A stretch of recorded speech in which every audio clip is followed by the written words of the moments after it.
Hello students, हम फिर उपस्थित हैं अपनी एक नई वीडियो के साथ एक नए टॉपिक को लेकर। ये video 12th class students physics subject के लिए है। और जिस तरीके से हम क्रमबद्ध तरीके से चल रहे हैं, इससे पहले हमने आपको 5 नए क्वेश्चन हमने दे दिए थे और आज उसी क्रम में हम छठे क्वेश्चन की बात करते हैं। और छठे क्वेश्चन में हम आपके लिए क्या टॉपिक लेकर के आए हैं, उस टॉपिक को आप ध्यान से समझिए।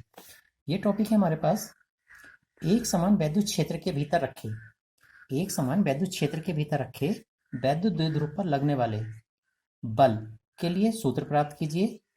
और इस बल की सहायता से एक समान वैद्युत क्षेत्र में स्थित वैद्युत द्विध्रुव पर लगने वाले बल युग्म के आघूर्ण के लिए सूत्र प्राप्त कीजिए। और इस सूत्र की सहायता से वैद्युत द्विध्रुव आघूर्ण को परिभाषित भी कीजिए। ठीक है, तो हमने क्या बताया यहाँ पे, एक समान वैद्युत क्षेत्र के भीतर रखे वैद्युत द्विध्रुव पर लगने वाले बल को समझाएंगे तथा इस बल की सहायता से एक समान वैद्युत क्षेत्र में स्थित किसी वैद्युत द्विध्रुव पर लगने वाले बल युग्म के आघूर्ण के लिए हम सूत्र प्राप्त करेंगे। ठीक, और इस सूत्र की सहायता से हम वैद्युत द्विध्रुव आघूर्ण को परिभाषित भी करेंगे। ठीक है, चलिएगा। तो सबसे पहले बात करते हैं एक समान वैद्युत क्षेत्र के भीतर वैद्युत ध्रुव पर लगने वाले बल की।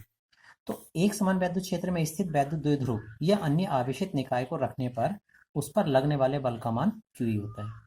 समझिए बात को, यानी एक समान वैद्युत क्षेत्र में अगर कोई वैद्युत द्विध्रुव रखा है तो उसके सिरों पर कितना बल कार्य करता है, Qe। जहाँ Q क्या होता है, वो चार्ज, क्योंकि आपको वैद्युत द्विध्रुव की बात कर रहे हैं तो वैद्युत द्विध्रुव पर तो चार्ज रखे होते हैं ना, तो वैद्युत द्विध्रुव पर उपस्थित आवेश की मात्रा अगर Q है और वो एक समान वैद्युत क्षेत्र E में रखे हैं तो उसके सिरों पर लगने वाले बल का मान कितना होता है, Qe होता है। तो ये तो बात होगी एक समान वैद्युत क्षेत्र में रखे हुए किसी वैद्युत द्विध्रुव पर लगने वाले बल की बात। अब बात करते हैं इस बल की सहायता से बल युग्म के आघूर्ण का सूत्र कैसे निकालेंगे। देखो हमने हेडिंग बनाया यहाँ पे, एक समान वैद्युत क्षेत्र में स्थित वैद्युत द्विध्रुव पर लगने वाले बल आघूर्ण का सूत्र या बल युग्म का आघूर्ण। तो देखिए, यदि हम किसी वैद्युत द्विध्रुव को एक समान वैद्युत क्षेत्र में रख दें, है ना, एक वैद्युत द्विध्रुव है, हमने उसे एक समान वैद्युत क्षेत्र में रख दिया, तो वैद्युत द्विध्रुव पर एक बलयुग्म कार्य करने लगता है। यह बलयुग्म वैद्युत द्विध्रुव को क्षेत्र की दिशा में संरेखित करने का प्रयत्न करता है। यानी जो वैद्युत क्षेत्र की दिशा होती है उस दिशा में इसको, जो वैद्युत द्विध्रुव पर लगने वाला जो बल है या बलयुग्म है, वो बलयुग्म जो है वैद्युत द्विध्रुव को किस दिशा में घुमाने का प्रयत्न करता है, जिधर वैद्युत क्षेत्र की दिशा, यानी वैद्युत क्षेत्र की दिशा में लाने का प्रयत्न करता है। इस बलयुग्म को प्रत्यानयन बलयुग्म भी कहा जाता है।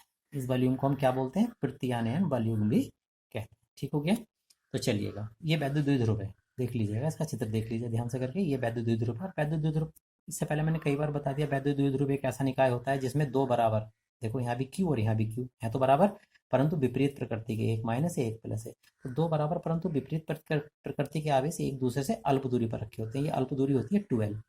ठीक है, ये पहले भी बताया मैंने। ये एक समान वैद्युत क्षेत्र ई में रखा हुआ है, ये एक समान वैद्युत क्षेत्र है, ये डायरेक्शन दिखा रखी है इस तरीके से करके एक समान वैद्युत क्षेत्र की। और वैद्युत क्षेत्र का क्वांटिटी कितनी है, मात्रा कितनी है, ई है यहाँ पे। और इसमें ये थीटा के कोण पर क्या रखा हुआ है, वैद्युत द्विध्रुव रखा हुआ है।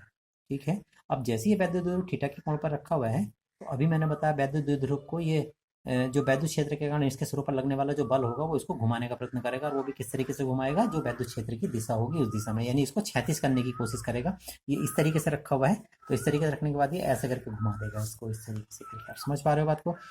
इस तरीके से करके एक समान वैद्युत क्षेत्र में वैद्युत द्विध्रुव पर जैसे ही ये बल लगेगा ना, इसके सिरों पर देखो ये लगा हुआ Qe और यहाँ भी लग रहा होगा Qe, इस सिरे पर भी ये कौन सा बल लगता है, Qe, यहाँ भी Qe, दोनों सिरों पर ही कौन सा बल काम करता है, Qe काम करता है। तो इस तरीके से बलयुग्म बन जाता है, क्योंकि इसकी दिशा इधर होती है, इसकी दिशा इधर होती है। जब ये इधर को बल लगाता है, ये इधर को होता है, तो ये घूमना शुरू हो जाता है। ठीक हो गया, इस तरीके से करके। तो ये हमने भाषा लिखी है नीचे, माना कोई वैद्युत द्विध्रुव ए भी जिस पर प्लस Q और माइनस Q आवेश उपस्थित है, किसी एक समान वैद्युत क्षेत्र ई में क्षेत्र की दिशा के साथ थीटा के कोण पर उपस्थित है। चूंकि चित्र में जो है आकृति जो है वो एक त्रिभुज के जैसी है, आप चित्र को ध्यान से देखेंगे तो त्रिभुज ABM उसमें बना हुआ है और वो समकोण त्रिभुज है। अब समकोण त्रिभुज में जो है साइन थीटा बराबर क्या होता है, लंब बटे कर्ण होता है। ठीक हो गया, तो लंब कितना है चित्र में आप देखेंगे ध्यान से करके, लंब जो है वो BM है और बटे कर्ण जो है वो AB है, और AB का मान जो है वो 12 है। तो BM बटे 12 हो गया साइन थीटा बराबर, यहाँ से हमने क्या किया, BM का मान निकाल लिया। BM जो है वो लंब दूरी है दरअसल, तो लंब दूरी होने की वजह से हमने BM की वैल्यू निकाली। तो BM की वैल्यू निकालेंगे तो 12 की इधर मल्टीप्लाई हो जाएगी, तो BM बराबर कितना आ जाएगा, 12 sine theta. Equation number first हो गई। ये तो लंब दूरी आ गई। अब हमें करना क्या है, हमें तो बलयुम का आघूर्ण निकालना है। तो वैद्युत द्विध्रुव पर उत्पन्न बलयुम का आघूर्ण, बलयुम का आघूर्ण टो बराबर होता है, बलयुम का आघूर्ण को टो से प्रदर्शित करते हैं, बलयुम का आघूर्ण टो बराबर होता है बल गुणा लंब दूरी। ठीक हो गया। तो टो बराबर बल कितना लग रहा था प्रत्येक सिरे पर, क्यू ही लग रहा था, और गुणा लंब दूरी कितनी है, ये भी ऊपर से समीकरण नंबर फर्स्ट है 12 साइन थीटा। तो हमने क्या किया, लंब दूरी की जगह पर हमने 12 साइन थीटा रख दिया। या टो बराबर कितना हो गया, इनकी मल्टीप्लाई करेंगे तो 2QL और इंटू ई साइन थीटा, 2QL इंटू ई साइन थीटा हो जाता है। आप इसको जानते हो, क्या जानते हो कि ये चूंकि जो 2QL होता है वो P के बराबर होता है। इससे पहले वाले डेरिवेशन में वीडियो मैंने बता दिया आपको, जहाँ P क्या होता है, वैद्युत द्विध्रुव आघूर्ण होता है, और वैद्युत द्विध्रुव आघूर्ण का मान क्या होता है, 2QL होता है। तो जहाँ पे 2QL आ रहा है वहाँ पे हमने क्या रख दिया, ये P रख दिया। तो ये आ जाएगा हमारे पास टो बराबर PE साइन थीटा। ठीक हो गया।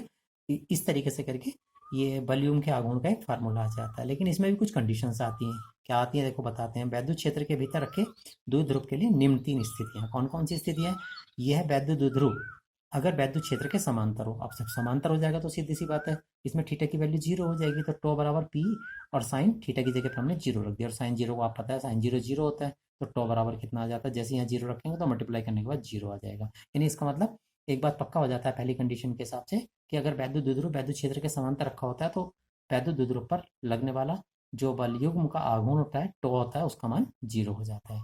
सेकंड स्थिति देखो, यदि वैद्युत द्विध्रुव की दिशा बदल दी जाए परंतु वैद्युत क्षेत्र ई अब भी समांतर हो, तब भी टो बराबर जीरो होगा। समांतर है ना, दिशा बदल दी परंतु है तो समांतर है, तो टो का मान फिर जीरो होगा। और तीसरी कंडीशन क्या है, यदि वैद्युत द्विध्रुव वैद्युत क्षेत्र के लंबवत हो, लंबवत होगा तो लंबवत के लिए तो लंबवत तो आप जानते हो थीटा बराबर 90 अंश होता है। तो थीटा बराबर कितना हो जाता है, 90 अंश हो जाता है। साइन 90 कितना होता है, 1 होता है। तो हमने क्या किया, टो बराबर पी साइन थीटा में साइन 90 की जगह पे हमने 1 रिप्लेस कर दिया। तो टो बराबर कितना आ जाता है, पी आ जाता है। लेकिन इस स्थिति में टो का मान मैक्सिमम होता है, अधिकतम होता है, ध्यान रहे। तो अधिकतम वॉल्यूम का अगर आघूर्ण हमें निकालना है तो हमें थीटा की वैल्यू कितनी रख देनी पड़ती है, 90 अंश रख देनी पड़ती है। तो अधिकतम वॉल्यूम के आघूर्ण के लिए ध्यान रहे, फार्मूले टो बराबर पी साइन थीटा में थीटा की जगह हम क्या कर देते हैं 90, और साइन 90 होता है 1। तो टो मैक्स बराबर कितना आ जाता है, पी आ जाता है। टो मैक्स कितना आ जाता है, पी आ जाता है। ओके, अगर हम यहाँ से पी का मान निकालते हैं तो पी बराबर कितना आ जाता है, टो मैक्स बटे ई आ जाता है। क्योंकि अभी हमें क्वेश्चन के हिसाब से पी वैद्युत द्विध्रुव आघूर्ण पी पी पी जो वैद्युत द्विध्रुव आघूर्ण होता है उसकी परिभाषित भी करना है उसको। ठीक है, तो वो इसी फार्मूले से परिभाषित हो जाएगा, देखते हैं क्या परिभाषा बनेगी। चलिए, तो क्या आ गया था हमारे पास, यानी P बराबर टू अपॉन ई, और ई की वैल्यू अगर हमने 1 न्यूटन बटे कूलम डाल दिया तो ई का मान 1 डालते ही फार्मूले में P बराबर टो मैक्स आ जाता है। यानी वैद्युत द्विध्रुव आघूर्ण बलयुग्म के आघूर्ण के बराबर आ जाता है।